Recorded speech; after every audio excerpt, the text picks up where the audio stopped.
আমাদের ৩১% ভোট এটা কোনোভাবে মেলানো যায় না। যে কথাটা আমি আগেও বলছি এখনও বলি, জামাত সম্পর্কে হয়তো মানুষের যে যেটা বলে আমি সেটা নিয়ে আমার দ্বিমত নাই, কিন্তু একটা বিষয় আমার কাছে মনে হয় জামাতের সাথে মেইন প্রবলেম আমাদের আমলাদের বা যারা প্রশাসনে আছে তাদের জটিলতা। অর্থাৎ জামাত আসলে বাংলাদেশে বড় টাকা পাচার হবে না, এই মানে ঘটনাগুলো আছে। জামাত আসলে দুর্নীতি কমবে, জামাত আসলে ঘুষ বন্ধ হয়ে যাবে, এটার সাথে সম্পৃক্ত কিন্তু নারী সমাজ না। কিন্তু এইগুলাকে ঢেকে রাখার জন্য যদি আপনি বলেন যে নারী বিদ্বেষী কথাটা আমি আগেও বলছি এখনও বলছি, নারী বিদ্বেষী তো আমরা দেখি না, আসলে না দেখব। এই যে কথাগুলো বলতেছি, বলবে আমরা জামাত করি। এই যে আপনি প্রশ্ন করছেন আমি উত্তর দিচ্ছি। নারী বিদ্বেষী বলবে কিভাবে? আপনার ধর্ষণের সেঞ্চুরি যখন জাহাঙ্গীরনগর বিশ্ববিদ্যালয় হয়েছিল তখন ক্ষমতায় ছিল কারা? আওয়ামী লীগ। জামাত তো ক্ষমতায় ছিল না, জামাত তো কখনোই ক্ষমতায় ছিল না। বাংলাদেশের গত 53-54 বছরে, আগেও বলছি এখনো বলছি, একজন নারী পুলিশের আইজিপি হন নাই, একজন নারী সেনা প্রধান হন নাই, একজন নারী প্রধান বিচারপতি হন নাই। ওই ক্ষমতায় তো জামাত ছিল না, সবাই প্রগতিশীল যারা ছিলেন তারাই। ওই আলটিমেটলি তো সবাই নারীকেই দমিয়ে রেখেছেন। এখন বলতে পারেন নারী পার্টিসিপেট করতে, আমি চিফ তো দেখি নাই যে কোনোটার চিফ হয়েছে। এবং আপনার এই মিডিয়া, তিনি বলেছেন নির্বাচনে ভারত, আওয়ামী লীগ ও বিএনপির মধ্যে এক ধরনের যোগসাজশ হয়েছে। এবং বিরতির আগে আপনি বলছিলেন যে জামায়াতের যে এবার ভোটের হার বৃদ্ধির পেছনে, যে আমি প্রশ্ন রেখেছিলাম যে এর পেছনে কোনো ইঞ্জিনিয়ারিং আছে কিনা। শোনেন, ইঞ্জিনিয়ারিং যদি করতে পারতো জামাত, তাহলে এই কয়টা করবে কেন? আরও করতে পারতো। ইঞ্জিনিয়ারিং যদি করতে পারে তারা, তাহলে তো আরও ইঞ্জিনিয়ারিং করতে পারতো। ইঞ্জিনিয়ারিংয়ের কথা আসছে, ইঞ্জিনিয়ারিংয়ের বিষয়ে আমি বলতে পারবো না, কারণ আমি ইঞ্জিনিয়ারিং বিষয়ে নির্বাচনের দিন 15 আগে বলেছি যে বাংলাদেশে নির্বাচনে দুইটা ঘটনা ঘটে, একটা হলো কারচুপি আর একটা হলো ইঞ্জিনিয়ারিং। এবং মানুষ এই কারচুপি আর ইঞ্জিনিয়ারিংটা মিলিয়ে ফেলে। কারচুপিটা হইল যে দলীয় নেতাকর্মীরা করে, ওই যে সেন্টার দখল করা, ব্যালট বক্সে সিল টিল মেরে তারপরে ঢুকানো, সেটা এবার হয়নি, এটা করা কঠিন। কিন্তু ইঞ্জিনিয়ারিংটা করে প্রশাসন। এখন প্রশাসন ইঞ্জিনিয়ারিং করে, সেজন্য আমি ইলেকশন আগে বলছিলাম আমি জানি না আপনারা করেন কিনা, এবারও করেছেন কিনা তা জানি না, কিন্তু আমি বলেছিলাম আগে যে আপনারা যারা ইঞ্জিনিয়ারিং যদি করেন, এরকম ইচ্ছা থাকে, তাদের কাছে করজোরে চাই যে আপনারা দয়া করে এটা কইরেন না, অন্তত দেশটা একটা ভালো নির্বাচন, এটা বলেছিলাম। এখন করছে কি করে নাই? এখন যদি জামাত করতে পারে তাহলে সে এত অল্প করবে কেন? আরও তো করতে পারত। এইবার আসেন আপনি যে আওয়ামী লীগ বিএনপি একত্র কি কথা বলেন যে ভারতের সহযোগিতা নাকি, যে আওয়ামী লীগের বিভিন্ন অফিস থেকে তালা তোলা খুলতেছে, প্রচুর এরকম অভিযোগ। আজকে ধানমন্ডিতে বোধহয় মিছিল করছে। করাটা অপরাধ না নিরাপরাধ সেই বিষয়ে আমি যাব না, কারণ আমি রাজনীতি করি না। কিন্তু আমার প্রশ্ন হচ্ছে এই যে দেশে রাজনৈতিক সরকার আসলেই আপনার আইন শৃঙ্খলা পরিস্থিতি ঠিক হয়ে যাবে, এই কথা আমরা শুনছিলাম নির্বাচনের আগে। তো তাহলে আপনার আওয়ামী লীগের যে অফিস সেটা তো বন্ধ ছিল, তাদের কার্যক্রম বন্ধ ছিল। এখন যে খোলা হচ্ছে, আমি আওয়ামী লীগের বিরোধিতা করার জন্য বলছি না, এখন যে খোলা হচ্ছে ওইটার নিষেধ মানে অমান্য করে প্রশাসন কোথায়? জি, ধন্যবাদ জানাচ্ছি। প্রেজেন্সটা খুব কম দেখি। এই সমস্ত প্রশ্নগুলো জামাতে করলে সবচেয়ে ভালো। তবে রাশেদ এর কথা থেকে যে জিনিসটা পাইছি যে আদর্শ বিবর্জিত, মানে রাজনীতিতে আদর্শ বলতে কিছু নাই। এবং এই যে ভোট কেনার বিষয়, বিশেষ করে তার সেন্টারে সে বা তার কি বলে তার সিটে, তার আসনে সেইটা প্রত্যক্ষদর্শী, এটা নিয়ে আমার তাকে চ্যালেঞ্জ করার কিছু নাই। কিন্তু প্রশ্ন হচ্ছে যে if it is a fact, তাহলে তো সর্বত্রই জামাত এটা করার চেষ্টা নিশ্চয়ই করছে বা করার চেষ্টা সামনে হয়তো আরও করবে। কিন্তু এক জায়গায় আমি খুবই একমত তার সাথে, যে রাজনীতিতে নীতি বলতে কিছু নাই। এই যে রাজনীতিতে নীতি বলতে কিছু নাই, এটা কিন্তু সবার বেলায় অ্যাপ্লিকেবল। আমরা যদি বাংলাদেশের রাজনীতি ভালো করে পর্যবেক্ষণ করি, একটা মারাত্মক হাতিয়ার ব্যবহার করা হচ্ছে 55 বছর যাবৎ। সেটা কি? রাজনীতিতে শেষ কথা বলতে কিছু নাই। আপনি you can change your decision at any moment. বিষয়টা এইরকম, মন চাইলেও আপনি চেঞ্জ করে ফেললেন। যেমন ধরেন আপনি এই যে আজকের এই যে বর্তমান যে সরকার, তার ভিতরে একজন উপদেষ্টা আছে খলিলুর রহমান, তাকে নিয়ে যেরকম চিৎকার আমরা করেছি, সবাই চিৎকার করেছি কীরকম তার ডুয়েল পাসপোর্ট, সে আমেরিকার নাগরিক এবং সে তত্ত্বাবধায়ক অন্তর্বর্তীকালীন সরকারের ভিতরে আছে এবং তার পদত্যাগ, তার সবাই আমরা চেয়েছি বলতে আপনি যদি বলেন আজকে যে বিএনপি সেই দলও চেয়েছে।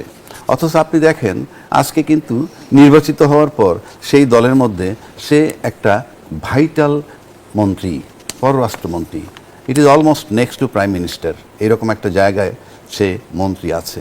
এবং তাকে নিয়ে কিন্তু সবাই সহ অবস্থান করতেছে। তাহলে নীতির প্রশ্ন যদি আনি, এটা তো কোনোভাবেই এটা যায় না, কোনোভাবে এটা যায় না। কারণ আজকে আপনি কল্পনা করেন, একটা কল্পনা, যদি এনসিপি নির্বাচনে জিততো, এনসিপি সরকার গঠন করতো, আর সেখানে যদি আসিফ মাহমুদ কিংবা মাহফুজুল আলম এরা এটার মন্ত্রিসভার অন্তর্ভুক্ত হইতো, তাইলে বিষয়টা কি হইতো। কিন্তু আজকে আমরা এটা নিয়ে কেউ ভাবছি না, অর্থাৎ আমার কাছে মনে হয় না কারো বিবেক কোনো কাজ করে। এটা বলার খাতিরে বলা, লক্ষ্যই লোক পাওয়ারে পৌঁছানো, পাওয়ারে পৌঁছানোর পর আপনি সব অভিযোগ শেষ হয়ে যায়। এবং কেউ কেউ অভিযোগ করে যারা পরাজিত, যেমন জামাত পরাজিত, তার অভিযোগ আছে ইঞ্জিনিয়ারিং নিয়ে, হয়েছে কি হয়নি সেই বিষয় নিয়ে আমি বিতর্ক করছি না, কিন্তু তারা ইঞ্জিনিয়ারিংয়ের প্রশ্ন আনছে। তারপরে আপনি ধরেন এর আগে ধরেন আজকে যে রাজাকার বা এরা দেশদ্রোহী, তাদের সাথেও কিন্তু আমরা জোট করে ক্ষমতা করেছি। তার মানে আলটিমেটলি আমি রাশেদদের এই কথার সাথে একমত, রাজনীতিতে নীতি বলতে কিছু নাই। অর্থাৎ যখন যেটা দরকার তখন সেটা অবলম্বন করবেন। আপনি যদি একবার ক্ষমতায় পৌঁছে যান, তখন whatever you say you are perfect, আপনি যেটা বলবেন সেটাই চূড়ান্ত। আইনের কোনো তোয়াক্কা নাই, আমি দেখছি না। আজকে পুনর্বাসনে এনসিপি বলেন, জামাত বলেন, তারা সহযোগিতা করেছে। আমি এর আগে আরেকটা টকশোতে ছিলাম, সেখানে জামাতের একজন নেতা ছিলেন। আমি তাকে বলছিলাম যে আপনারাও তো আওয়ামী লীগের ভোট নিয়েছেন, তাদেরকে সাথে নিয়ে মিছিল করেছেন, তো তিনি বলছিলেন যে আমরা তো নেতাদের নিয়ে নাই, কর্মীদেরকে নিয়েছি। তো এখন যারা নিজেরাই আপনার এইভাবে পুনর্বাসন করছে, মিছিল মিটিংয়ে তাদেরকে রাখছে, ভোট কামনা করছে, আবার তারাই আবার অভিযোগ করছে নাহিদ ইসলাম আর আপনার শফিকুর রহমান, অর্থাৎ এনসিপি আর জামাতের মধ্যে তো এই মুহূর্তে কোনো পার্থক্য নাই। তারা তো বলা যায় এক প্রকার যে জামাতের সাথে তারা যুক্ত হয়ে পড়েছে। এখন জামাত থেকে আর কখনোই তারা বের হতে পারবে বলে আমার কাছে মনে হয় না। যদিও তারা আলাদাভাবে শপথ নিয়েছে, কিন্তু এই শপথের মূল্য কোথায়? কোনো মূল্য আছে বলে আমার কাছে মনে হয় না। কারণ এনসিপির 3% ভোট দেখানো হয়েছে, এগুলো সব জামাতের ভোট। এই যে নাসিরউদ্দিন পাটোয়ারি যে বডি ল্যাঙ্গুয়েজ, তার যেভাবে কথা বলে, মানে তিনি কি ভোট পেয়েছেন? জামাত ঢাকা 8 আসনকে খুব ভালোভাবে গুছিয়েছে দীর্ঘদিন ধরে, যেহেতু এটা আসলে বলা যায় যে রাজনীতির একটা ক্ষেত্র এবং এইখান থেকে রাজনীতি উৎপাদন হয়। এই আসনটা জামাত ব্যাপকভাবে গুছিয়েছে এবং যেহেতু এনসিপিকে নিতে হয়েছে, এনসিপিকে আসনটি ছেড়ে দিয়েছে, তো মানুষ তো নাসিরউদ্দিন পাটোয়ারিকে ভোট দেয়নি, জামাতকে ভোট দিয়েছে। তো যাই হোক, জামাত একটি বড় সংগঠন, তারা অতীতে আওয়ামী লীগের সাথে ছিল, বিএনপির সাথেও ছিল, এবার তারা খুব ভালো ফলাফল করেছে। তবে এনসিপি খুব ভালো ফলাফল করেছে এরকম আমি মনে করি না, কিন্তু তারা আসলে যতটুকু না বড়, তার থেকে বড় কথা বলতে তারা পটু। এই যে একটা কথা তারা বললো যে ভারত, আওয়ামী লীগ এবং বিএনপি মিলে একসাথে নির্বাচন করেছে। বাংলাদেশে যে 17 বছর বিএনপি ক্ষমতার বাইরে, কাদের কারণে আমরা সবাই জানি, তাই না? এবং স্বাভাবিকভাবে বিএনপি এখন ক্ষমতায় গিয়েছে, একটা ক্ষমতাসীন দল, তো নাহিদ ইসলাম বা জামাতের আমির যেভাবে কথা বলে ওইভাবে তো বিএনপি কথা বলবে না। বিএনপি যে সময় ক্ষমতার বাইরে ছিল, বিএনপি তার মতন করে আধিপত্যবাদ এবং আগ্রাসনের বিরুদ্ধে কথা বলেছে। এবং এই দেশে দেশনেত্রী বেগম খালেদা জিয়ার থেকে বড় নেত্রী বা বড় নেতা আর কে আছে যে আধিপত্যবাদ এবং আগ্রাসনের বিরুদ্ধে চোখে চোখ রেখে কথা বলেছে? আর কে আছে? নাহিদ ইসলামরা এখন কথা বলতেই পারেন, কথা বলার সেই জায়গাটা পেয়েছেন। এখন তারা বলছেন যে কারচুপি হয়েছে, তারপরে ফলাফল মেনে নিয়েছে। মানে বিষয়টা এরকম যে ধর্ষণ করা হয়েছে এবং সেটাকে মেনে নেওয়া হয়েছে। প্রথমত বলতে হবে নির্বাচন ফেয়ার হয়েছে, এখানে কোনো ধরনের অপ্রীতিকর ঘটনা ঘটে নাই, বিচ্ছিন্ন কিছু ঘটনা ঘটেছে এইভাবে বলতে পারে, কিন্তু তারা পুরো নির্বাচনটাকে এক ধরনের প্রশ্নবিদ্ধ করছে, আবার ফলাফল মেনে নিয়েছে। ডিসিশন দিয়েছিল, কিন্তু অন্তর্বর্তীকালীন সরকার বলা যায় যে এনসিপি এবং জামাতের চাপে বিএনপির উপর চাপিয়ে দিয়েছিল। এখন বিএনপি যেগুলো নোট অফ ডিসেন্ট দিয়েছে সেগুলো স্বাভাবিকভাবে তারা মানবে না। যেমন এই সংবিধান সংস্কার পরিষদ, এটা বিএনপি মানেনি, ওই সময় বিএনপি কিন্তু এটা মানেনি। আপনি নিশ্চয়ই খেয়াল করবেন, যখন আপনার 4টা প্রশ্ন কিন্তু একটা উত্তর দেওয়া হলো, তখন হয়তো বিএনপির মহাসচিবের পক্ষ থেকে একটা বিবৃতি দেওয়া হয়েছিল যে বিএনপি যে বিষয়গুলোতে সম্মত হয়েছে সেই সংস্কারগুলো বিএনপি করবে। এখন প্রশ্ন হলো যে এই সংবিধান সংস্কার পরিষদ, এটাতে বিএনপি কি সম্মত হয়েছে? কিন্তু স্বরাষ্ট্রমন্ত্রী সালাউদ্দিন আহমদ তো সাম্প্রতিক সময়ে বলেছেন যে জুলাই সনদের সব প্রস্তাবগুলো অক্ষরে অক্ষরে প্রতিপালন করবে। দেখেন, এখন জুলাই সনদে কোনগুলো তারা প্রতিপালন করবে, যেগুলোতে তারা সম্মত হয়েছে। এখন এই যে সংবিধান সংস্কার পরিষদ, তার আগে আসি, দেখেন পৃথিবীর ইতিহাসে আপনি দেখেন, যেটা স্বাধীন মালিক নিজেই বলেছেন, আইনজীবী, বিখ্যাত আইনজীবী, যে গণভোট সবসময় পরে হয়, কিন্তু এনসিপির চাপে বা জামাতের চাপে গণভোট সরকার একই দিনে করলো, বা আগে করার একটা প্রক্রিয়া ছিল, তো যাই হোক বিএনপি একই দিনে করার ব্যাপারে বিএনপি সেটা তারা গ্রহণ করলো বা মেনে নিল। আমরাও কিন্তু একই প্রস্তাব দিয়েছিলাম, যেহেতু সরকার কোনোভাবেই গণভোট ছাড়া নির্বাচন দিবে না এনসিপি এবং জামাতের চাপে, যে কারণে একই দিনে গণভোট এবং একই দিনে জাতীয় নির্বাচন এটা বিএনপি মেনে নিল। কিন্তু কথা হলো যে আপনি সংবিধানে তো আগে এই বিষয়গুলো অন্তর্ভুক্ত করতে হবে যে আপনি কি কি সংস্কার করবেন, সংসদে আলোচনা হতে হবে। আপনি আলোচনা করলেন না, একটা গণভোট করলেন। এখন আলোচনা হওয়ার পরে গণভোট হওয়া দরকার ছিল যে সংসদে যারা আপনার সংসদ সদস্য নির্বাচিত হয়েছে তারা এই বিষয়গুলোতে সম্মত হয়েছে বা জনগণের মতামতটা আমরা নিই। সেই কাজটা কি হয়েছে? আপনি ঐক্যমত কমিশনে আলোচনা হয়েছে, কারা আলোচনা করেছে? জনগণ আলোচনা করেছে, সেখানে রাজনৈতিক নেতারা আলোচনা করেছে। বিএনপি গণভোটে রাজি হয়েছে বিষয়টি এমন, মানে চাপে পড়ে বলা যায় যে ওই সময় তার কোনো উপায় ছিল না। কোনো উপায় ছিল? আপনি গণভোটে তো বিএনপি একই দিনে রাজি হয়েছে কোন বিষয়ে? যতটুকু সংস্কারে বিএনপি ঐক্যমতে পৌঁছেছে অতটুকু বিষয়ে বিএনপি গণভোট চেয়েছিল, নোট অফ ডিসেন্ট সহ। আপনি কি নোট অফ ডিসেন্ট সহ গণভোট করেছেন? রাজি হওয়া কি রাজনৈতিক কৌশল? আমার আজকে মনে হচ্ছে যে এই গণভোটে তো তারেক রহমান সাহেব হাতে ভোট দিতে বলেছেন এবং উনি ভোট দিতে বলেছেন বলেই হা জয়যুক্ত হয়েছে এবং এ পর্যন্ত আমরা তার বক্তব্য পাই নাই, মানে তারেক রহমান সাহেবের বক্তব্য আমি পাইনি যে উনিতে হাজে ভোট দিতে বললেন এবং সবাই ভোট দিল এবং ভোট দেওয়ার পর যখন গণভোটে জয়যুক্ত হইল তখন সেখান থেকে আপনার সরে আসার পথ নাই, কারণ আমরা সবাই এগ্রি করছি আপনি একটা বিষয় যখন রাজি হয়ে যাবেন সেখান থেকে আপনার ফিরে আসার পথ নাই। তাহলে রাজনৈতিক দলগুলোর মাঝে এই বিশ্বাসযোগ্যতার ঘাটতি কেন? ঘাটতি কিছুই না, এখন মনে হচ্ছেই যে তারা ভীত সন্ত্রস্ত ছিল বিএনপি যে কোনো কারণে নির্বাচন ভণ্ডুল হয়ে যায় কিনা। সেই সমস্ত কারণে যদি রাজি হয়ে থাকে তাহলে তো আপনি জনগণের যে কী প্রতিশ্রুতি দিলেন বা জনগণ এটাকে কিভাবে নিবে, কারণ জনগণ তো তারেক রহমান সাহেবের উপর আস্থা রাখলো। উনি যখন বলছিলেন ধানের শীষে যেভাবে সিল দিবেন একইভাবে গণভোটে হায়ের পক্ষে ভোট দিবেন, তারপরে হা জয়যুক্ত হয়েছে। সুতরাং আমি মনে করি এটা সব কিছুর ঊর্ধ্বে এখন এটাকে পালন করা, এই মোতাবেক সংস্কার করাটা একেবারে খুবই যৌক্তিক। তা না হলে মানুষের সাথে মানুষ এটাকে প্রতিশ্রুতি ভঙ্গ হিসাবে যদি নেয় তার কনসিকুয়েন্স। স্মৃতিসৌধে ফুল দেওয়া এটিকে তারা সবসময় শিরক হিসেবেই মানুষের কাছে প্রচার করেছে। এখন আজকে সেই শিরকের সাথে তারাই তো লিপ্ত হলো।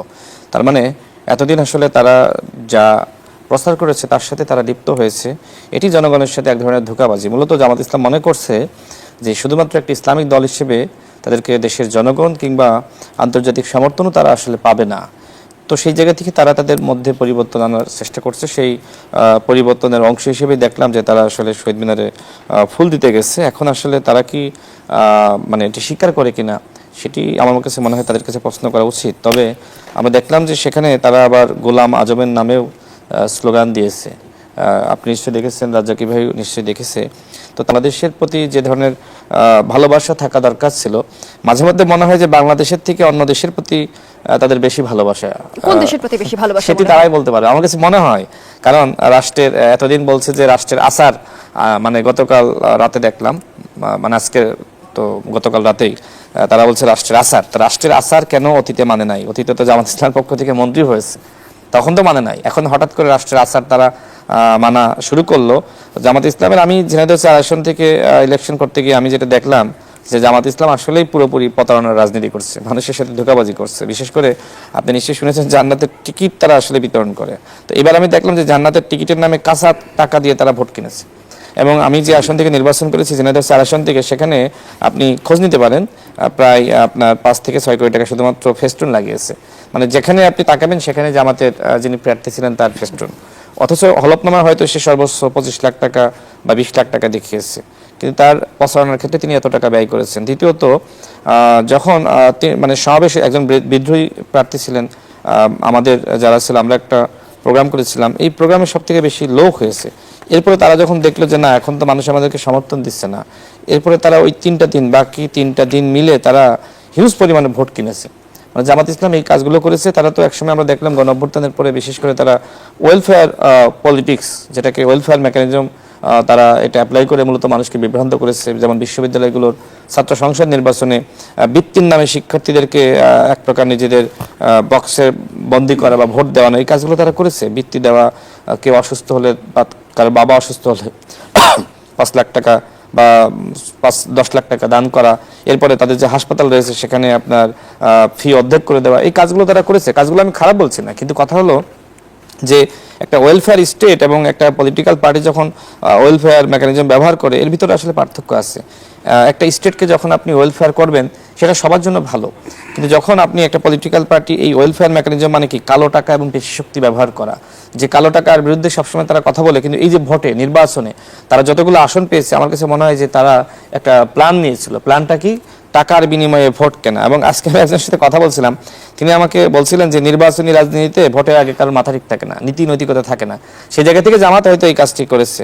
আরো দেখেন তারা অভ্যুত্থানের পরে যে কাজটি করেছে, তারা আপনার তাদের যে আপনার নারী নেত্রীরা রয়েছে, তারা কি করেছে, তারা মানে আপনার তুমি যাবা জাহান্নামে, আর আমরা ভালো কাজ করছি, আমাদেরকে অন্যায় করে না, অপরাধ করে না, আমাদের এই ভালো কাজকে সমর্থন করলে তোমরা যাবা আপনার জান্নাতে। এইভাবে কিন্তু মানুষকে মগজ ধোলাই করা হয়েছে, বিশেষ করে আমাদের মা বোনদেরকে বিভ্রান্ত করা হয়েছে। ঠিক আমার কাছে মনে হয় ঠিক একইভাবে তারা গত রাতে এই শ্রদ্ধা জানানোর নামে বলা যায় যে এক ধরনের বিভ্রান্তি তারা নতুনভাবে ছড়িয়ে দিচ্ছে। মানুষ কিন্তু কনফিউশনে পড়ে যাচ্ছে যে জামাত ইসলামকে আমরা আগে যেভাবে দেখেছি ওইভাবে দেখবো নাকি জামাত ইসলামকে আমরা নতুনভাবে দেখবো। দেখা যায় রাশেদ খান যে জামাত পরিবর্তনের রাজনীতি, জামাত বলেছিল আমরা যাব না, কিন্তু তারপরে তারা সেই নির্বাচনে অংশ নিয়েছে এরশাদের অধীনে, এবং তারা কিন্তু আওয়ামী লীগের সাথে যুগপৎ আন্দোলন করেছে, একসাথে নির্বাচনে অংশ নিয়েছে, বিএনপির সাথে করেছে। অর্থাৎ জামাতের রাজনীতির কোনো আসলে আপনার চরিত্র আছে বলে আমার কাছে মনে হয় না।